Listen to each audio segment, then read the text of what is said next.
My name is Amanda Cole, and I'm 38 years old.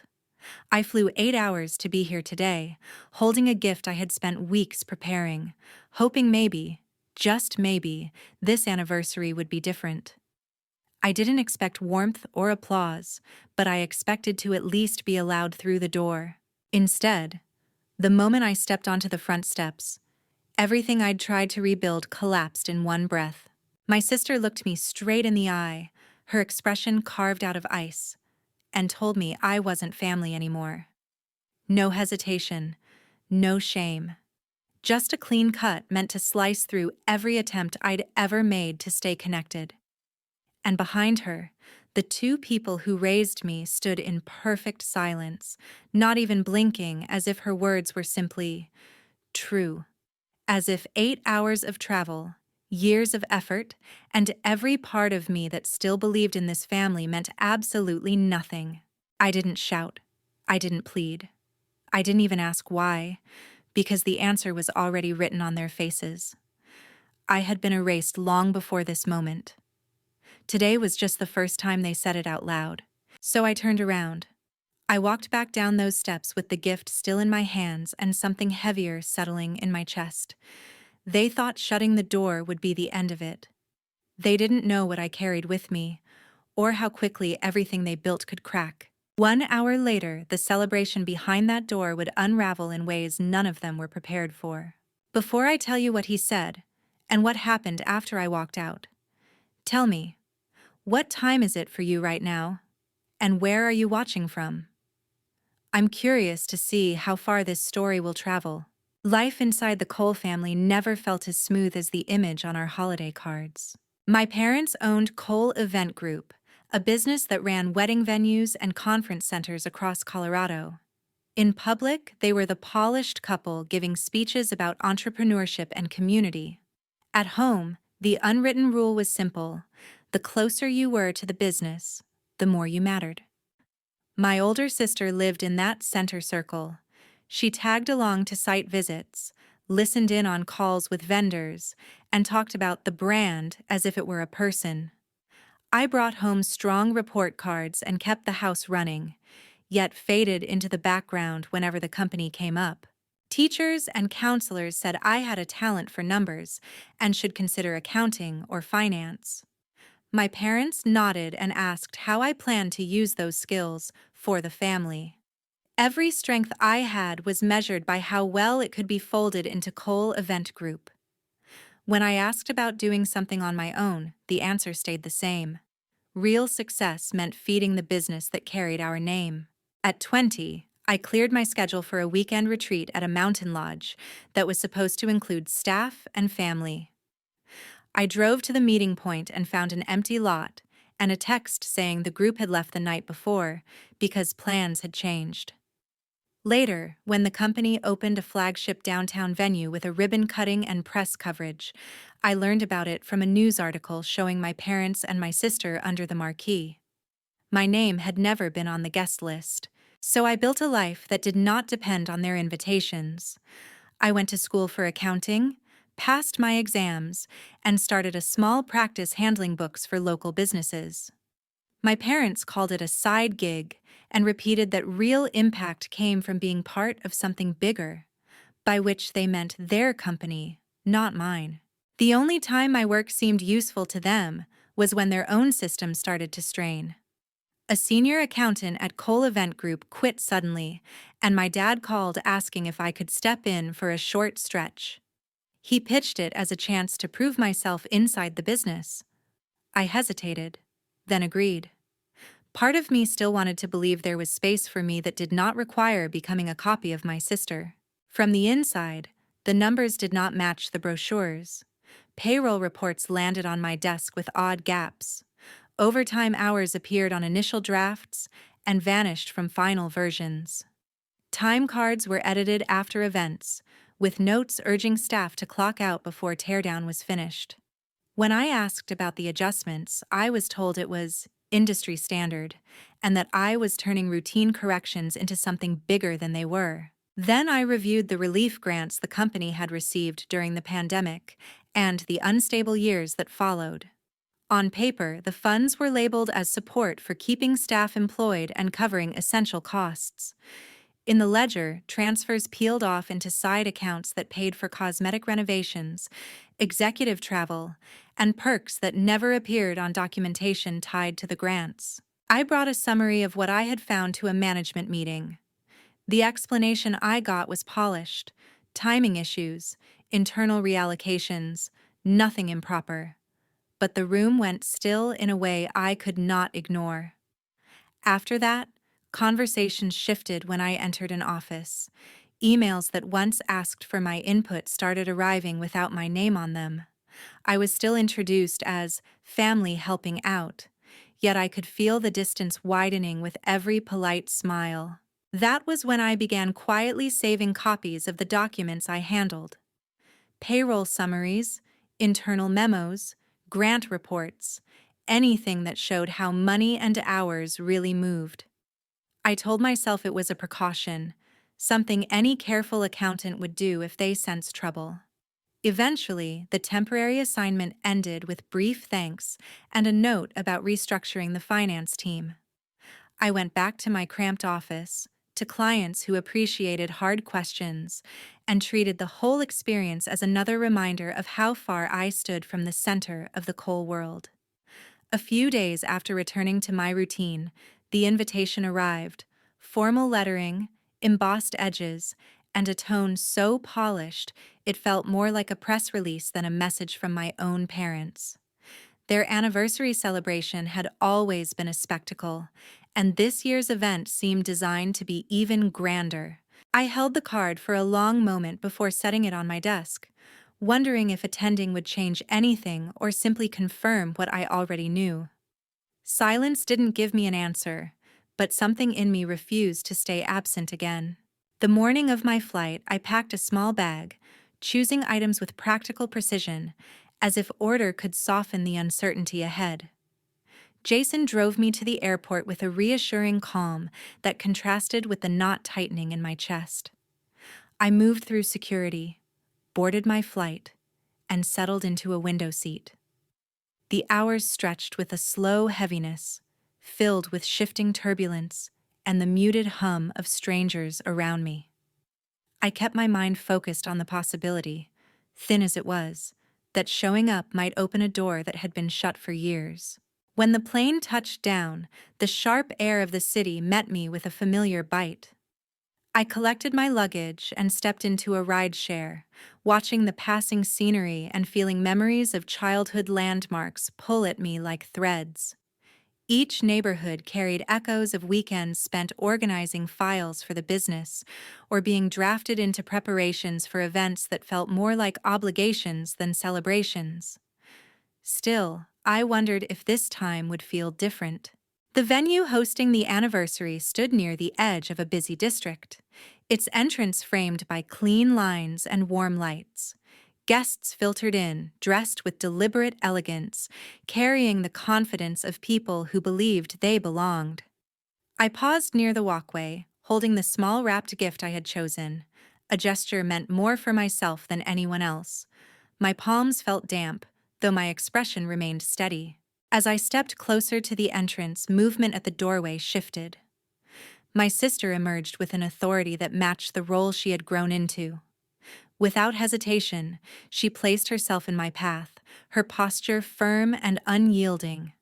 The tone she used carried the kind of finality that could split stone. Behind her, two familiar silhouettes hovered without speaking, their presence rigid and unreadable. Their stillness pressed heavier on me than any accusation. I waited for even a flicker of acknowledgement that they wanted me there. None came. My sister's stance did not soften, and the absence of response from the two people who shaped my childhood settled into the air like dust refusing to fall. In that moment, the polished glow of the venue seemed to sharpen into something brittle. A strange calm spread across me, not acceptance, but clarity. Years of strained conversations and quiet exclusions had led to this silent divide. I realized I could not force my way through a door held shut by people who had already decided where I stood. So I eased my grip on the gift and stepped back. Not a retreat, but a deliberate withdrawal from a space that had never allowed room for me. I turned away without looking back. The walkway behind me felt longer than it had minutes earlier, though my pace remained measured. The event continued behind the glass panels, a gathering built on appearances carefully maintained. I moved through the parking area and toward the street, letting the night absorb the weight that pressed against my ribs. Once I reached the edge of the block, I paused long enough to steady my breathing. The invitation, the flight, the effort, none of it had shifted the dynamic that defined my family. But stepping away carried a different kind of power, one rooted not in resignation, but in reclaiming the ground beneath my own feet. I continued down the sidewalk with a quiet determination forming in my chest. There was no plan yet, only the faint beginning of an intention I could not fully name. But something had tilted, an internal pivot that pointed me toward a choice I had avoided for far too long. The first place I found myself walking toward was a small cafe tucked between two storefronts a few blocks from the venue. It wasn't a conscious choice. My feet simply needed somewhere quiet to land, and the soft glow of the interior pulled me in without effort. I chose a corner table, set my bag down, and wrapped my hands around a cup that cooled faster than I drank it. The room murmured with low conversation, but my mind drifted elsewhere, pulled back into memories I had tried to stack neatly out of sight. For years, I had brushed past the discomfort I felt while handling internal documents for Cole Event Group. At the time, I convinced myself it was inexperience or paranoia. Yet the pages that once passed through my hands carried discrepancies I could not unsee now. Hours trimmed beneath the surface, signatures that fell into place too perfectly, adjustments to grant reports that shifted funds in ways that did not match the original intent. Those details had lingered like faint stains, easy to ignore until light hit them at the right angle. One late afternoon during my months in the accounting office, Monica Alvarez stopped by my desk with a stack of payroll records. She had always maintained a calm exterior, but her eyes revealed more than her tone allowed. As she placed the files down, she hesitated long enough to leave an unspoken warning embedded between the papers. Something was off. She didn't have to say it directly for me to hear it. From that moment, every spreadsheet felt heavier, as though carrying the weight of actions that could not withstand scrutiny. I tried asking questions once, phrasing them carefully and keeping my voice neutral. The response from upper management had been smooth, almost rehearsed, and I remember leaving the meeting with the unsettling sense of having stepped into a room where no one acknowledged the cracks on the walls. Still, the unease stayed with me, pressing at the edges of my thoughts until I eventually saved copies of documents without fully knowing why. Now, sitting in this cafe with its soft yellow light and the hum of strangers around me, that decision no longer felt cautionary. It felt prophetic. The memory of being turned away at the door minutes earlier sharpened everything. Something inside me shifted with a clarity that did not require anger to take form. Their silence had spoken volumes, but my response did not need to mirror their indifference. Instead, I opened my laptop, the familiar weight of it grounding me. The screen glowed to life, and the folder I had hidden years ago waited with a stillness that felt almost deliberate. As I scrolled through the files, each document carried its own quiet testimony. Numbers that didn't align, notes that redirected funds with vague descriptions, patterns that repeated across months. I wasn't searching for certainty. I already had that. I was searching for the right direction to take the truth. A name surfaced in my mind with steady clarity: Alicia Park. I remembered reading one of her investigative pieces months earlier, a well-documented report that unraveled a local company's misuse of relief funding. Her work had been concise, thorough, and free from sensationalism. She focused on facts, not spectacle, and something about that steadiness made her the only person I felt I could trust with what I carried. I drafted a message without embellishment, attaching documents as evidence instead of explanations. My fingers hovered for a beat before pressing send, and when the message disappeared from my screen, a quiet shift settled in my chest. Not triumph, not fear, just the acceptance that a line had been crossed and could not be uncrossed. Minutes later, a notification appeared. Alicia had responded with a single request for a brief call. I stepped outside, the cold air cutting through the haze that had wrapped around me. During the call, her voice held a measured calm, the kind of steadiness that comes from years of navigating delicate terrain. She asked only what she needed to confirm authenticity and said nothing unnecessary. When she finished reviewing the files, her tone changed. Not shocked, but purposeful. She told me the information was significant, that the patterns were unmistakable, and that she would begin verifying details immediately. When the call ended, I stood still for a moment as the streetlights flickered along the sidewalk. My breath left me in a slow exhale, the decision settling deeper into place. Whatever happened next would unfold beyond the walls of this cafe, beyond my family's reach, and beyond the version of myself that once believed silence was safer than truth. Back at the venue, the celebration had settled into its usual rhythm of polished introductions and curated charm. What happened next didn't unfold all at once. It rippled, small at first, then unmistakable. It began when a guest near the bar lowered his phone with a furrowed brow, glancing around as if verifying the room against something he had just read. Another guest's screen lit up seconds later, followed by the soft chiming of notifications spreading through the hall like an invisible signal. Conversations paused mid-sentence. Laughter thinned, replaced by curious murmurs that grew sharper with every passing moment. The article Alicia had published moved quickly, its headline direct, and its evidence impossible to dismiss. Screens displayed excerpts that traced financial inconsistencies, payroll irregularities, and grant allocations veering far outside permissible boundaries. The pristine glow of the venue lights suddenly seemed to expose more than they softened. I could picture how it unfolded without being there. Guests who had spent years attending Cole events now exchanged looks that carried more caution than admiration. Some held their phones close to their chests, as if the words displayed were too heavy to let others see. Others showed the article openly, pointing to sections that described patterns and dates, with the precision only confirmed documents could provide. As the murmur thickened, attention shifted toward the front of the hall where the hosts stood unaware of the shift beneath them.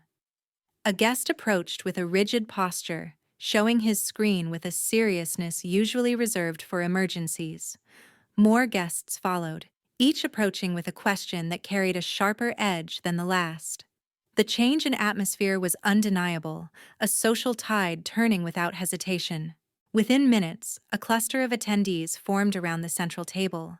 Some demanded clarification, others simply observed with guarded expressions, their trust wavering.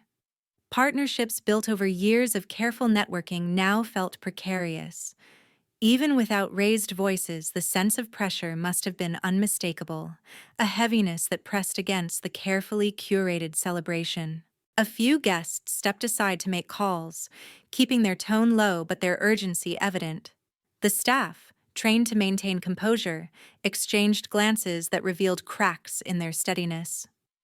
Whispers moved through the room with growing certainty. The allegations were detailed, the documents real, and the situation no longer contained. Then a new presence entered.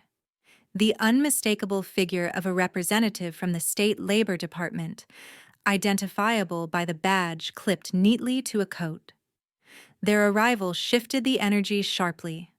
Staff paused their tasks, guests instinctively parted, and several members of the management team moved forward with uneasy smiles. Questions were asked quietly but firmly, and requests for documentation were delivered with the kind of precision that left no space for negotiation. The representative's focus soon turned toward the operations area of the venue. Doors were opened, records retrieved, and a few staff members were led aside for private conversations. While nothing dramatic occurred outwardly, the sense of unraveling was immediate. The event was no longer a celebration, it had become an examination. Guests who had once praised the Cole family's professionalism now stepped back from the unfolding scene. Some collected their coats early, choosing to leave without offering farewells. Others lingered long enough to witness the tension settling into the air, marked by stiff postures and fractured attempts to maintain normalcy. Every movement carried the weight of uncertainty. In another corner, a vendor reviewed the article on a tablet, shaking their head slowly before packing up portions of their setup. A planner quietly instructed her team to pause certain activities, her demeanor shifting from festive to procedural. Even the background music, once lively, seemed out of place, too bright for a room that had turned brittle. As the investigation team continued their work, several guests recorded short videos, not with sensational intent, but as documentation of a moment they knew would impact more than the evening's festivities. The Cole name had always been associated with stability and glamour. Now, both were slipping beneath the surface of accusations supported by digital ink. Nothing loud needed to happen for the event to fracture. The silence alone carried enough force. The polished exterior of the celebration no longer held, replaced by the unmistakable realization that the truth had entered the room long before anyone was prepared to face it. Morning light filtered through the blinds with a muted calm that felt out of place after the previous night. I moved through my apartment with slow, deliberate motions, making coffee not for comfort, but for the clarity that came with the familiar routine. The news cycle had already accelerated. Headlines multiplied across the screen of my phone, each article expanding on the story Alicia had published. Analysts weighed in with sharp assessments, while community members reacted with disbelief or resignation. It was strange to witness the unraveling of a legacy from the quiet of my kitchen, yet I felt no impulse to turn away. As I scrolled, a knock sounded at the door, firm, measured, and unmistakably intentional. My heartbeat steadied rather than quickened. I crossed the living room and opened the door to find three familiar figures arranged in a line, their expressions shaped by a mixture of exhaustion and restrained urgency. Gregory stood slightly forward, his posture rigid. Margaret hovered beside him with careful composure. Brooke remained a step behind, her jaw set in a tight line that revealed everything she refused to say. I stepped aside just enough for them to enter without inviting comfort. They moved into the living room with an unease that clung to the air, choosing spots that kept them close together. Their presence carried the tension of people trying to hold on to something slipping too fast for their grasp. No one spoke at first. Gregory's gaze traced the room, as though searching for a detail that might soften the moment. When he finally looked at me, his eyes held a quiet strain. Margaret folded her hands, steadying herself before releasing a slow breath. Brooke remained motionless, her stare fixed with an intensity that suggested she was weighing every possible outcome. Words appeared gradually, shaped by hesitation and need. They spoke about the disruption to the business, the calls that had come overnight, the sudden freeze in partnerships, the uncertainty pressing at every corner of their professional world. Their sentences blended into one another with the tone of people accustomed to managing crises, but unprepared for one rooted so close to home. Beneath their measured phrasing lay a request they didn't name outright. They wanted me to undo what had been set in motion. I listened without interruption, letting their explanations settle into the space between us. Once the silence returned, Brooke stepped forward, the tension in her shoulders sharpening. Her voice carried a controlled edge, shaped by years of authority within the company. She framed the article as an overreach, suggested misunderstandings, implied that internal matters should never have reached public hands. Each point circled the same destination: responsibility belonged elsewhere, and repair required my cooperation. I felt none of the conflict they expected. The distance between us was no longer emotional. It had become structural, built from choices layered over years. Their appeal reached me only as a reminder of what silence had cost. Before I responded, a second knock sounded at the door. Lighter, familiar. When I opened it, Tyler stood there with an expression far removed from the guarded neutrality he often carried. He stepped inside with a quiet resolve, positioning himself in a way that drew a clear line between intention and doubt. His presence shifted the energy of the room instantly, grounding it with a steadiness none of us had anticipated. He spoke to me with a clarity that didn't require raised volume. His words acknowledged what he had known within the company, the irregularities he had seen, the pressure that kept him from speaking earlier.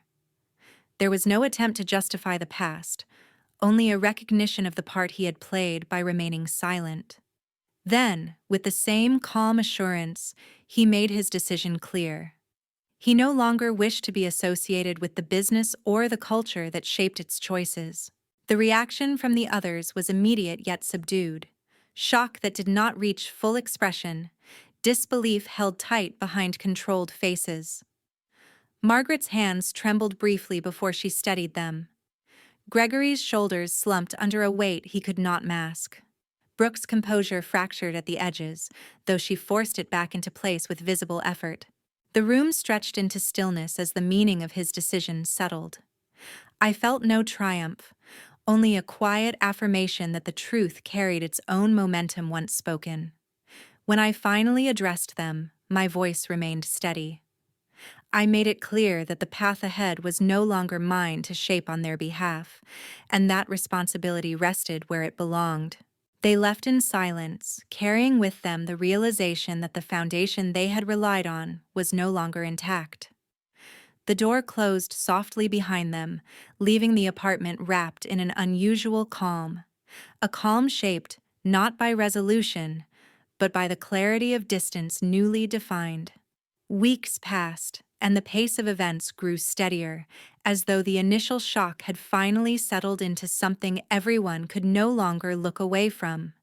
6 months after the investigation began, the consequences had taken shape with a clarity that left no room for speculation. Cole Event Group, once a polished emblem of celebration and prestige, had been forced to scale back operations.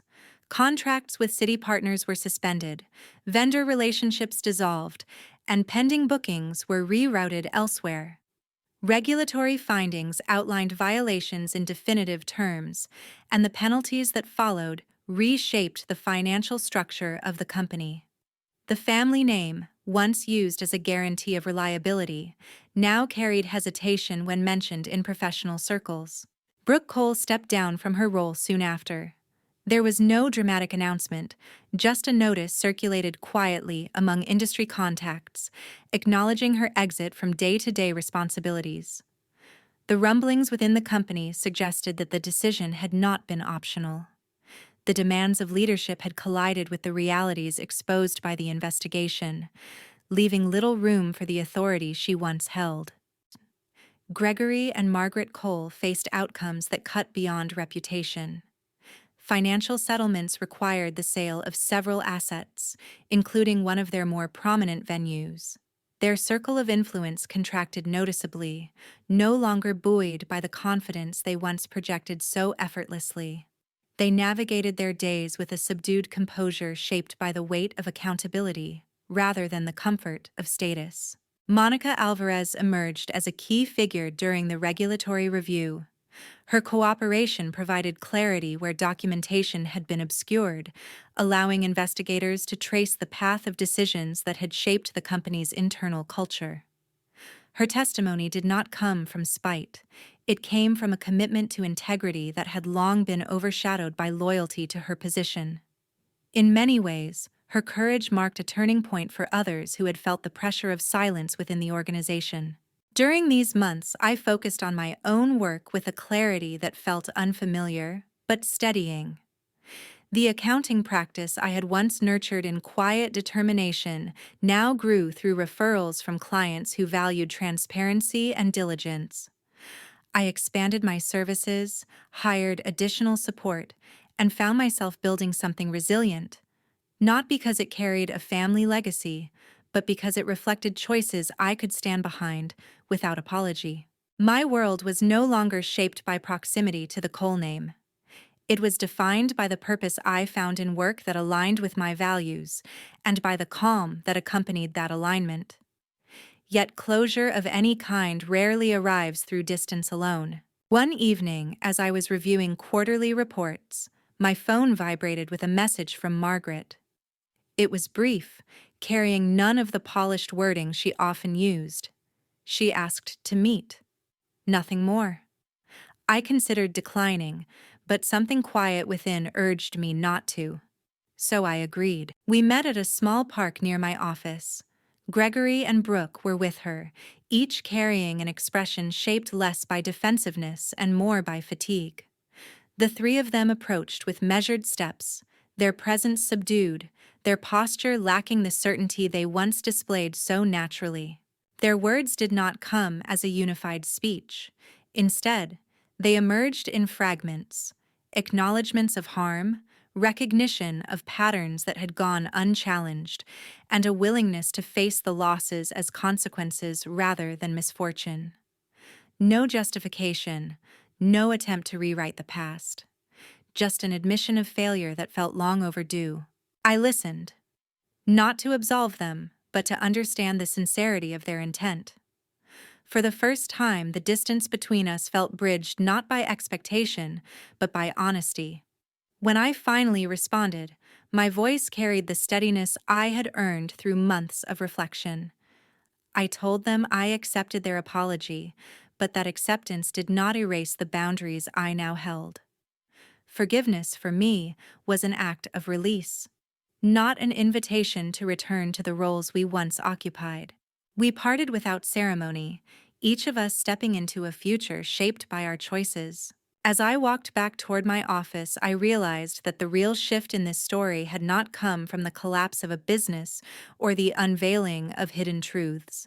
It had come from recognizing that loyalty without respect is not loyalty at all, and that stepping away can be an act of courage rather than abandonment. If you followed this journey to the end, thank you for listening. I hope my story reminds you that worth is not measured by the approval of those who fail to see you clearly, and that choosing yourself is not selfish, but necessary. If you'd like to hear more stories like this, stay connected. Your time here means more than you know.